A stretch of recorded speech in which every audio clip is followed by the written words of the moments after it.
অংশগ্রহণ করেছ, যদি তাওহীদের দাওয়াতের পক্ষে অংশগ্রহণ করো তো নবীর নেতৃত্বে তোমার ঠিকানা জান্নাত। আর তাওহীদবাদীদের বিপক্ষে যদি আক্রমণ করো, হুমকি ধমকি দাও, তো আবু লাহাবের নেতৃত্বে তোমার ঠিকানা জাহান্নাম। হ্যাঁ মুহাম্মদ, এই জন্য আমার আঙ্গুরে ডাকছো। মানুষ নিজেরে গালি দিলে সহ্য করে, কিন্তু সন্তানরে কেউ মারলে করে বিন্দু মাত্র সহ্য হয় না। ঠিক এই জায়গায় যেন ঘটনা তাই ঘটল। এই আবু লাহাব সারা জিন্দেগি শিরক করলো, আল্লাহ কিচ্ছু বলেন নাই। কিন্তু যেই না আমার নবীকে গালি দিছে, এখন আর আমার আল্লাহ বলে, নবী আর পারলাম না, আপনি চুপ থাকেন, আপনি চুপ থাকেন, জবাব আমি দেব। খবরদার খবরদার, ইসলামপন্থীদের বিরুদ্ধে অবস্থান নেও। একবার মনে রেখো, আমাদের হয়তো তোমাদেরকে জবাব দেওয়ার বাহ্যিক ক্ষমতা নাই, কিন্তু যার ক্ষমতায় আমরা নাচি, সেই আরশ আজিমের মালিকের ওয়াদা, তাদের জন্য আমি আল্লাহ যথেষ্ট। ইন্না কাফাইনাকাল মুস্তাহজিঈন। নবী, আপনাকে নিয়ে যারা ঠাট্টা বিদ্রুপ করে, আপনি কিচ্ছু বলেন না। আপনি বলে কতটুকু বলবেন? আমি আল্লাহ তাদের জন্য যথেষ্ট। বলেছেন কে? সূরা নাযিল হয়ে গেল, তাব্বাত ইয়াদা আবি লাহাবিন ওয়া তাব। আয়াত নাযিল হয়ে গেল, সূরা নাযিল হয়ে গেল। হে আবু লাহাব, কি বললি তুই? তাব্বান লাক, ও মুহাম্মদ তুমি ধ্বংস হও। আল্লাহ বলেন, আবু লাহাব, ধ্বংস আমার নবী হবে না, ধ্বংস তোর জন্য অনিবার্য। সূরার তরজমায় পরে আসতেছি, আয়াতের তরজমায় পরে আসতেছি। এখান থেকে একটা বিষয় ক্লিয়ার হওয়া দরকার। কিছু বিষয় আছে আল্লাহ তাআলা ছাড় দেন, ছেড়ে দেন না, কিন্তু কিছু বিষয় আছে আল্লাহ ছাড়ও দেন না, ছেড়েও দেন না।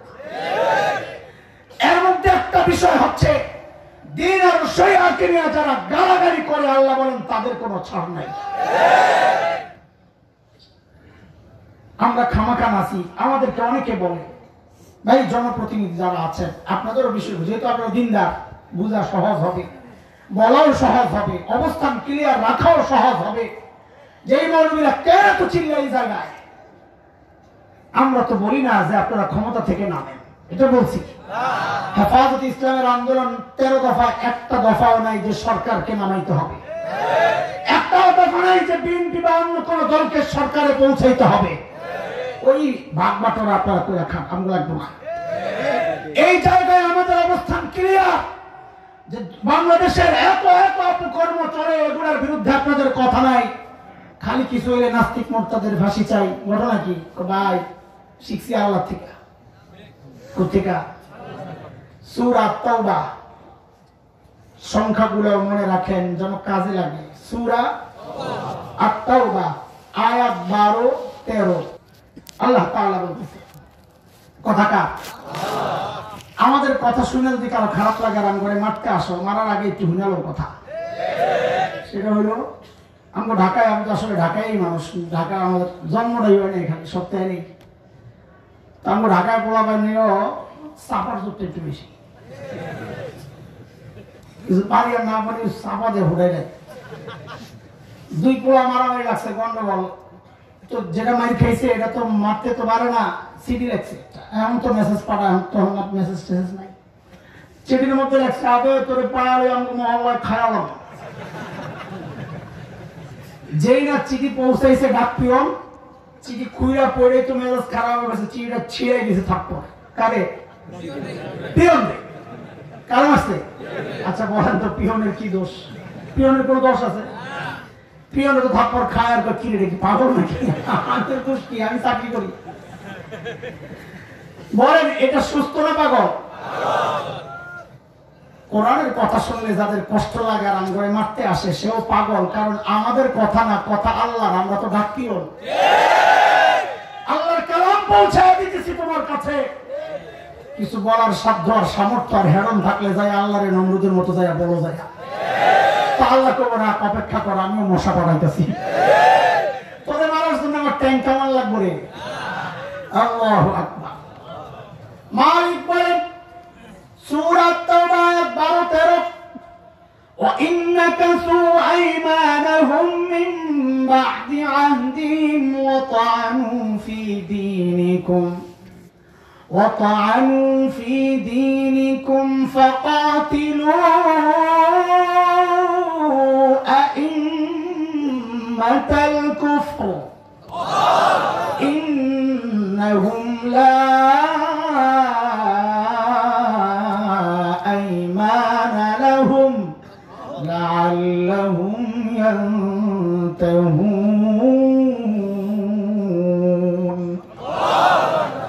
أَلَا تُقَاتِلُونَ قَوْمًا نَكَثُوا أَيْمَانَهُمْ وَهَمُّوا بِإِخْرَاجِ الرَّسُولِ وَهُمْ بَدَؤُوكُمْ أَوَّلَ مَرَّةٍ أَتَخْشَوْنَهُمْ فَاللَّهُ أَحَقُّ أَن تَخْشَوْهُ إِن كُنتُم মুমিনিন। কথাগুলো কার? আর বলে কার? আল্লাহ বলেন মুমিন আল্লাযীনা তাআনু ফী দীনিকুম। আমি সব আয়াতের তরজমা করতেছি না, খালি বক্তব্যটা একটু তুলে ধরতেছি রে ভাই। আল্লাহ বলেন যারা দ্বীনকে নিয়ে কটাক্ষ করবে, গালিগালাজ করবে, বিদ্রুপ করবে, লা আইমানা লাহুম, তাদের সাথে কোনো আপোষ চলবে না, চুক্তি চলবে না, নিরাপত্তা নাই। বলে কি করা লাগবে? বলে একটাই শাস্তি, ফাকাতিলু আইম্মাতাল কুফর। শাস্তি একটাই, মৃত্যুদণ্ড। কার কথা? শেষ আয়াতে মালিক বলতেছেন আলা তুকাতিলুনা কওমান নাকাসু আইমানাহুম। দ্বীনের বিরুদ্ধে যাদের অবস্থান, তাদের বিরুদ্ধে তোমরা লড়াই কেন করো না? ডরাও নাকি তাদেরকে? আতাখশাউনাহুম, আল্লাহ জিজ্ঞেস করতেছে কে? আল্লাহ।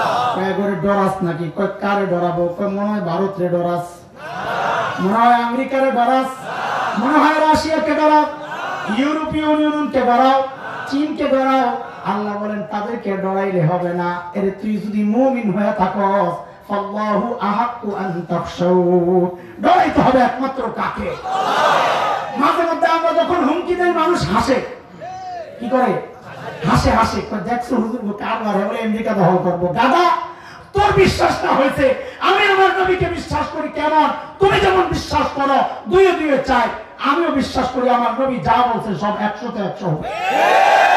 আমার নবী বলেছেন কিয়ামতের আগে গোটা দুনিয়ার প্রত্যেকটা ঘরে ইসলাম পৌঁছবে।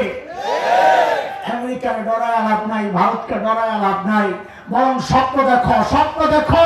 আমি তো স্বপ্ন দেখি খোদার কসম, একদিন দিল্লির লালকেল্লায় আবার কালিমার পতাকা পথ পথ করে উঠবে, পথ পথ করে উঠবে।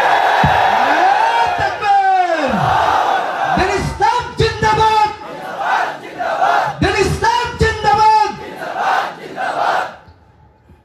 আল্লাহ মাফ করছে, কথা কয় না। সূরা তাওবার যে আয়াত পড়লাম, আল্লাহ ছাড়ছেন এদেরকে? যারা দ্বীনকে নিয়ে গালাগালি করবে আল্লাহ ছাড়ছে? আল্লাহ বলছেন শাস্তি কি? আমরা তো ওইটাই বলতেছি। আমরা তো আমরা মারবো, সরকারকে বলতেছি আপনি মারেন। নবী ছাড়ছে? আমার ওই যে কমিশনার পদপ্রার্থী ভাই ছোট্ট একটা কথা বলেছে, বিশ্বনবী এত নির্যাতনের শিকার হয়েও মক্কা আয়েশা সব মাফ করে দিছে। ঠিক না? বলছেন না? আমাদের কিন্তু কথা একটাও ছুটে না, কারণ ওখান থেকে আমি বাইক করছি, আমার কথা এখান থেকে কিছু বাইক করা লাগবে। আমরা তো ওই আগের থেকেই বয়ান ঠিক করি বসে বসে যে কি করবো। ওই জেহাদ থেকে বাইক করছি সূরা লাহাব, আর ওই ওটার থেকে বাইক করছি যে নবী আলাইহিস সালাম মাফ করেন নাই। উনি যে বলছেন মাফ করছে, কথা ঠিক, কিন্তু কথাটা অর্ধেক।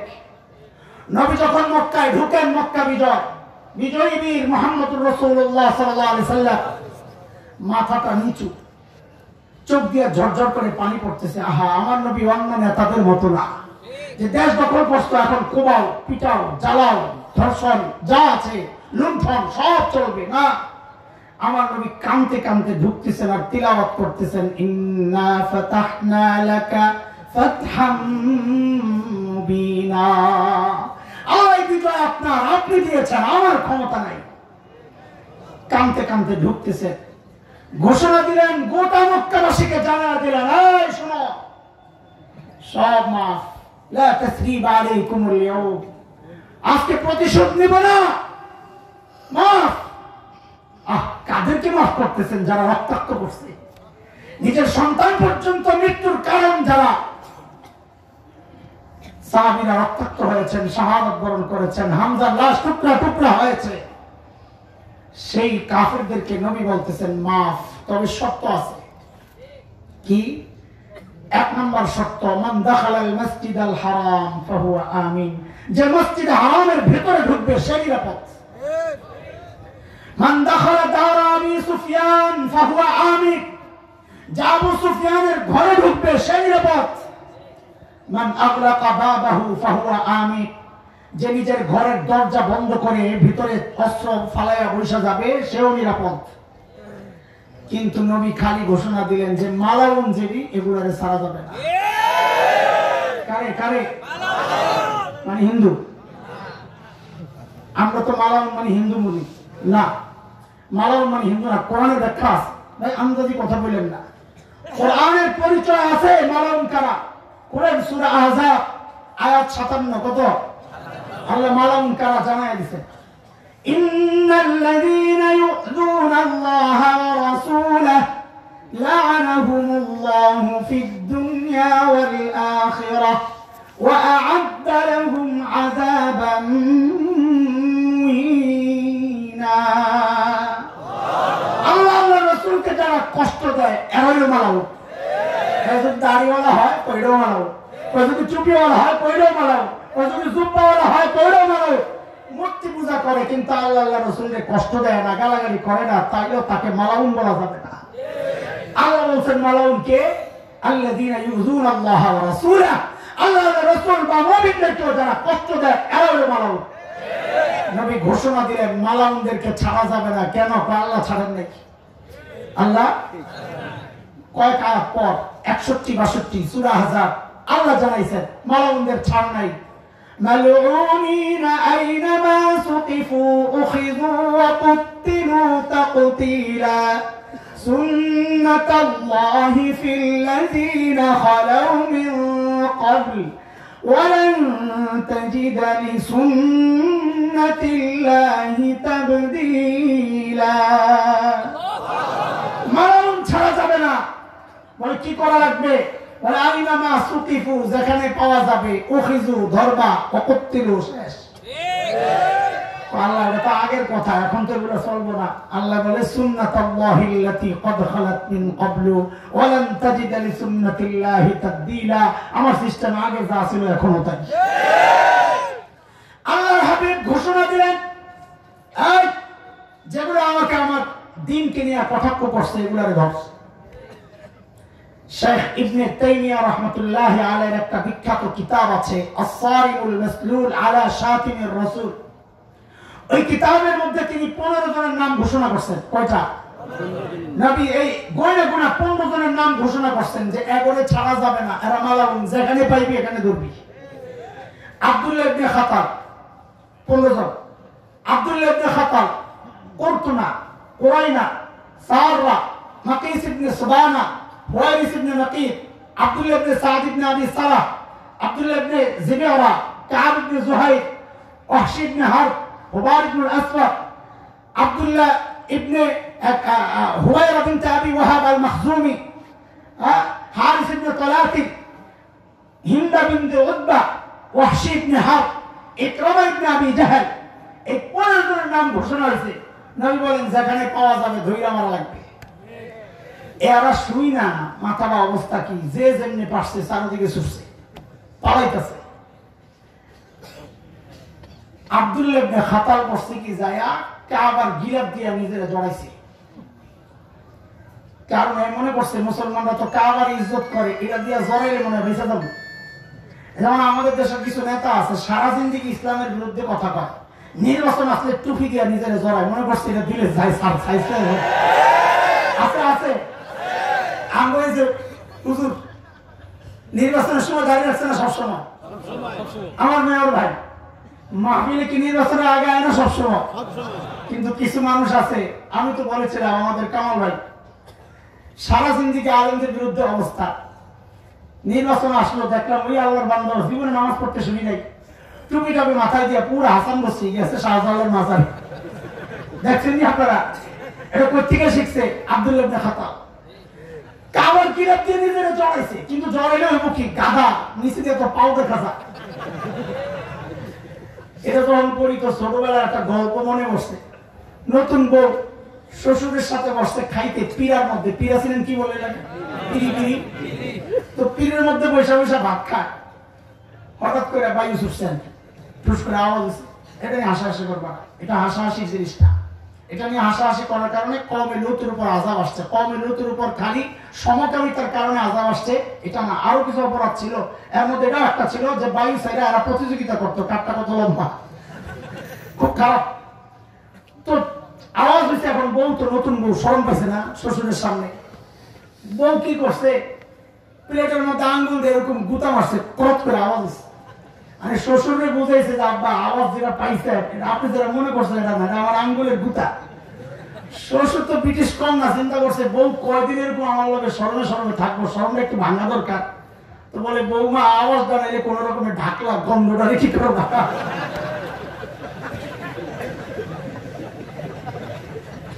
আব্দুল্লাহ ইবনে খাতাবের অবস্থা হয়েছে তাই। ওটা বরিয়ারে নাইলে কাবার গিলাপ দিয়ে ঢাকলে তুই পাও কি করবি? হযরত আলী কাররামাল্লাহু ওয়াজহা দেখছেন সাহাবায়ে কেরাম তো পাগল হয়ে গেছে, কারণ নিয়ত তো ছিল যে এইভাবে পাইবো সাইজ করবো। নবী তো আটকায় দিয়েছেন যে না, যাবে তাহলে সাইজ করা যাবে না। এখন সব রাগ আর ক্ষোভ যায় জমছে 15টার মধ্যে, তাহলে ভাগে একটু বেশি না? দৌড়ে যায় আব্দুল্লাহ ইবনে খাতাবে আরো দুই সাহাবী, তিনজন মিলে বাইর করছে। কল্লা ফালাইয়া মাকাম ইব্রাহিমের পাশে ঝুলাইয়া রাখছে, একদম লাশ। রহমতের নবী এই জায়গায় কত কঠোর একটু খেয়াল করে। হযরত ওসমানের আপন দুধ ভাই আব্দুল্লাহ ইবনে সাদ ইবনে আবি সারাহ, ওই 15 জনের একজন।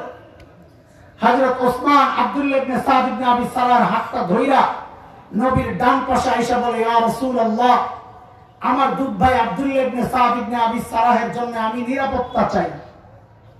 আল্লাহর হাবিব চেহারা ফিরায় ফেলছেন। এই চেহারা কে ফিরাইছে? রহমতের নবী। বলেন কে? রহমতের নবী। এই জায়গায় নবী রহমত দেখান নাই, তাইলে বিষয়টা কত কঠোর। আমরা কি সাজে লাফাই? রহমতের নবী চেহারা ফিরায় ফেলছেন।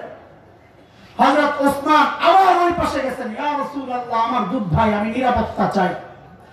আল্লাহর হাবিব আবার চেহারা ফিরাইছেন। কে ফিরাইছে?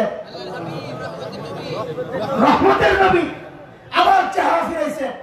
হযরত ওসমান আবার ওই পাশে আসছেন, ইয়া রাসূলুল্লাহ, আমার দুধ ভাই, নিরাপত্তা চাই। আল্লাহর হাবিব বলেন, যাও, ঈমান কবুলের শর্তে আমি নিরাপত্তা দিয়ে দিলাম। নিরাপত্তা দিয়েই বলতেছেন, এই আমার সাহাবীরা, এই তোরা কি করলি? আমি যে বারবার চেহারা ফিরাইতেছি, এই সুযোগটা কেন গ্রহণ করলি না? এই কথা কার? রহমতের নবী। রহমতের নবী দয়ার সাগর। এই জায়গায় কত কঠোর দেখো। চেহারা ফিরাইয়া বলতেছেন, আমি যে বারবার কাল ক্ষেপণ করতেছিলাম, এই সুযোগটা কেন গ্রহণ করলি না? কেন আব্দুল্লাহ কল্লা ফেলাইয়া দিলি না? সাহাবায়ে কেরাম বলি, ইয়া রাসূলুল্লাহ, ছুটে গেছে বল মাছ, এখন কত আফসোস। এমনি তো ভাগে কম পড়ছে। ইয়া রাসূলুল্লাহ, একটু চোখ দিয়ে ইশারা দিতেন যেটা শেষ কর। আল্লাহর হাবিব, আখলাক, আমার নবীর আখলাক। আল্লাহর নবী বলেন, এ আমার সাহাবীরা, আমি নবী, আমি নবী, আমি নবী। নবীদের সামান্য আকারে ইঙ্গিতে চোখের ইশারায় কথা বলা। নবীরা যা বলেন তো ডাইরেক্ট বলেন। নবীর ওয়ারিস উলামায়ে কেরাম যা বলেন ডাইরেক্ট বলেন। আপনাদের মতো তো রাজনৈতিক মারপেচ আমরা বুঝি না। নবী থেকে শিখছি এটা, যা বলি তো ডাইরেক্ট বলি। আপনার ক্ষমতা কি আছে? আমার মাইরা জান্নাতে পাঠাইবেন, এই তো। এর বেশি ক্ষমতা আসেনি কিছু? তা আমার তো লুকোচুরি করার কি আছে? হযরত ইকরামা ইবনে আবি জাহল 15 জনের একজন রাদিয়াল্লাহু আনহু বলে, ওই 15 জনের একজন, কারণ সারা জীবন নবীরে খুব জ্বালাইছে, গালাগালি সব চলছে। আল্লাহ তকদিরে ঈমান রাখছে তো মুসলমান হয়ে গেছে। ইকরামা ইবনে আবি জাহল পালাইছে ইয়ামানের দিকে। কোন দিকে? বর্ডার ক্রস করবে, এর মধ্যে পড়ছে নদী একটা ছোট। নৌকা দিয়া পার হইতে হবে। যেই না নৌকায় উঠছে এর মধ্যে ঝড় তুফান শুরু হয়েছে। এরা মরুভূমির মানুষ, এরা পানি দেখলেই তো ডরায়, সাঁতার জানবো তার দূরের কথা, জীবনে পানির মধ্যে পাও চুবাইছি। আর আমরা সাঁতার যাই না, তো ডুবে মারা যায়। ইকরামা যেই ঝড় তুফান শুরু হয়েছে, এখন শুরু করছে ভগবান মানে এর ভগবান যায় ইয়া লাত ইয়া উজ্জা ইয়া মানাত ইয়া হুবাল বাসাও বাসে। মাঝি বলে কি জানে, বলে এই জায়গায় কাজ হবে না, এই জায়গায় বাঁচানেওয়ালা একজন, বলে কে? আল্লাহ। সব বিপদ থেকে বাঁচানেওয়ালা কে? কার কথা?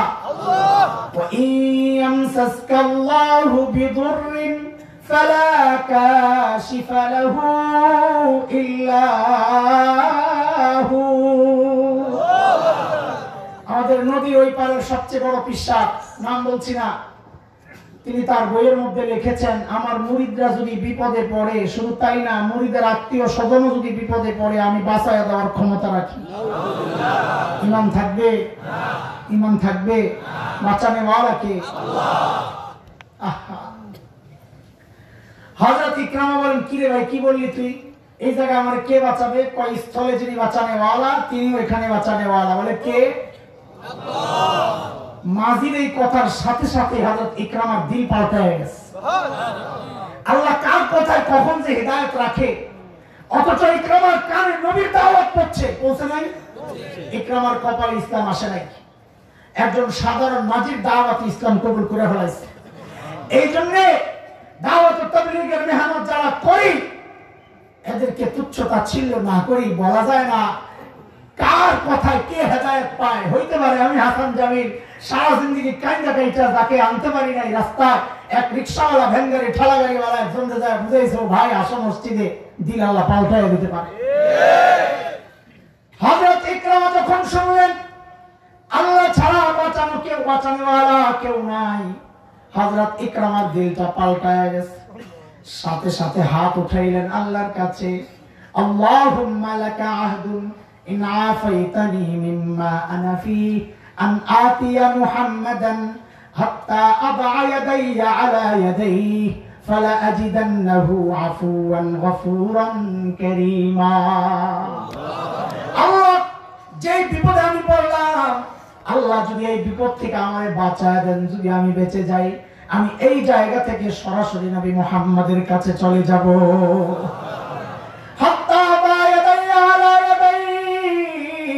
আমার হাত দুইটা যায় নবীর হাতে রেখে আমি মুসলমান হয়ে যাব। আমার বিশ্বাস তিনি আমাকে ক্ষমা করে দিবেন, আমার বিশ্বাস তিনি আমার সাথে সুন্দর আচরণ করবেন, রূঢ় আচরণ করবেন না, আমার বিশ্বাস তিনি আমাকে বুকে জড়ায় আনিবেন।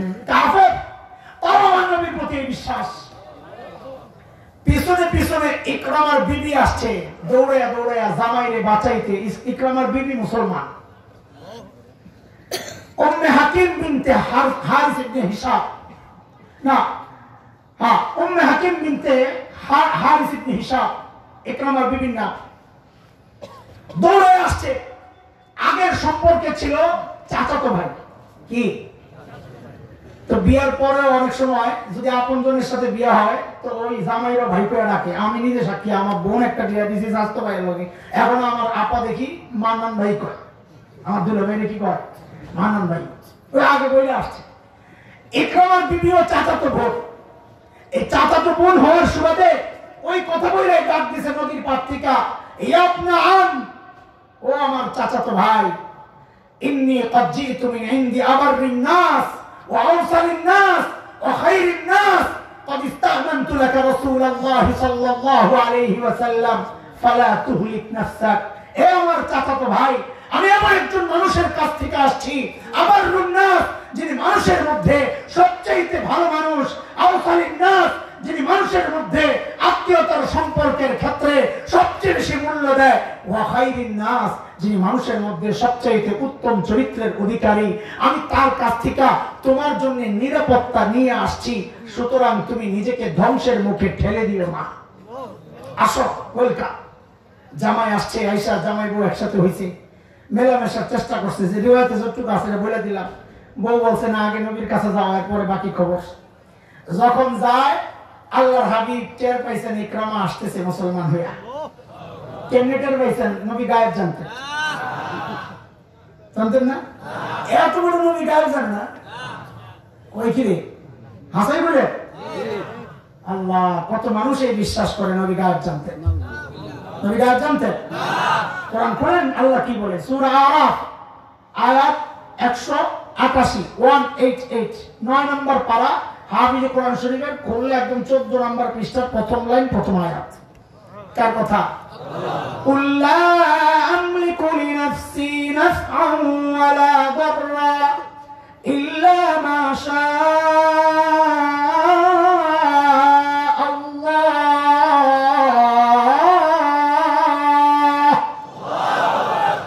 ওয়ালাউ কুনতু আ'লামুল গায়বা লাস্তাকসারতু মিনাল খায়র ওয়া মা মাসসানি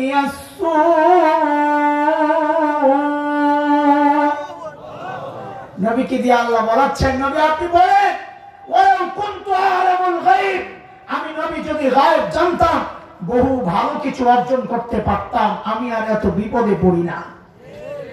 তার মানে নবী গায়ব জানতেন না। তো কেমনে জানলেন?